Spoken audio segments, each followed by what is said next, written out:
तर आज ना मी सकाळी सकाळी मस्तपैकी आलू पराठा बनवून घेतला, जो की मी काल तुम्हाला बोलले होते मी उद्या नाश्त्यामध्ये आलू पराठा बनवणार आहे. तोच इथे बनवून घेतला आणि सकाळी नाश्ता वगैरे केला मस्तपैकी. आज मी जाणार होते डीमार्टमध्ये शॉपिंग करायला. शॉपिंग माझ्यासाठी नाही, घरासाठी, कारण मला घरातला किराणा घ्यायचा होता.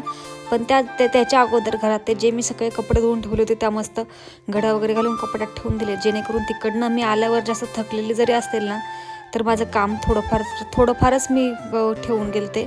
बाकी सगळं जायच्या पहिले मी सगळं आवरून गेले होते, त्याच्यामुळे मग मला तिकडनं आलं जास्त काही टेन्शन राहणार नाही. असो, त्यानंतर आम्ही गेल्या तर सगळ्यात पहिले ताईंनी स्कार्फ घेतलं, कारण त्या स्कार्फ घरीच विसरून गेल्या होत्या. मग त्यांनी ते स्कार्फ घेतलं आणि मग तिथून पुढे आम्ही गेलो डीमार्टमध्ये. तर मग डीमार्टमध्ये जायच्या पहिले त्याच्या बाजूलाच ना एक मातीवाला होता आणि ते दोघी पण, ताई आणि मम्मी दोघी पण माती खातात, त्यांनी त्यांच्यासाठी खायची माती घेतली आणि मग तिथून पुढे आम्ही गेलो मॉलमध्ये. तर मॉलमध्ये आज एवढी काय गर्दी होती ना, खूप जास्त गर्दी होती. आणि त्यात म्हणजे ना एवढा काय आम्ही किराणा घेतला ना आज, खूप जास्त. आणि किराणा वगैरे घेतला, काय बेसिकच गोष्टी घेतल्या, पण खूप जास्त घेतलेलं सगळं.